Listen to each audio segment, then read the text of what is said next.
வருங்கால மனைவி தன்சிகா கண் முன்பு நடிகைக்கு முத்தம் கொடுத்த விஷால். யோகிடா படத்தோட ஆடியோ மற்றும் ட்ரெய்லர் வெளியீட்டு விழா மேடைய தங்களோட சொந்த விழா மேடையா மாத்துனாங்க நட்சத்திர காதல் ஜோடி விஷாலும் தன்சிகாவும். பல வருஷமா எப்ப கல்யாணம் எப்ப கல்யாணம்னு கேட்டுக்கிட்டு இருந்த ரசிகர்களுக்கு குட் நியூஸ் சொல்லிருக்காரு விஷால். நடிகை சாய் தன்சிகாவுக்கும் தனக்கும் ஆகஸ்ட் 29ஆம் தேதி தன்னோட பர்த்டே அன்னைக்கு கல்யாணம்னு அனௌன்ஸ் பண்ணி ஸ்வீட் ஷாக் கொடுத்தாரு. விஷால பொறுத்த வரைக்கும் அவருக்கு நடிகைகள் மற்றும் ரசிகைகள் மத்தியில கிரேஸ் இருக்கு.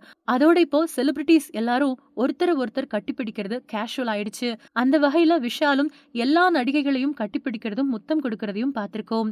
இப்ப என்ன விஷயம்னா, தன்சிகாவை கல்யாணம் பண்ணிக்க போறேன்னு சொன்ன அதே மேடையில தன்சிகா முன்னாடியே நடிகை ரேகா நாயரை கட்டிப்பிடிச்சதோட நெற்றியில முத்தமும் கொடுத்தது பேசு பொருளா மாறி இருக்கு. விஷால் இப்பவும் அடங்க மாட்டாரான்னு கமெண்ட் பண்ண ஆரம்பிச்சுட்டாங்க நெட்டிசன்ஸ். இதுல என்ன தப்பு இருக்குப்பா, செலிபிரிட்டிஸ் எல்லாரும் செய்யறது தானே, தலைக்கு தில்ல பாத்தியான்னு விஷாலுக்கு ஆதரவாவும் பலர் கமெண்ட் பண்ணதான் செய்றாங்க.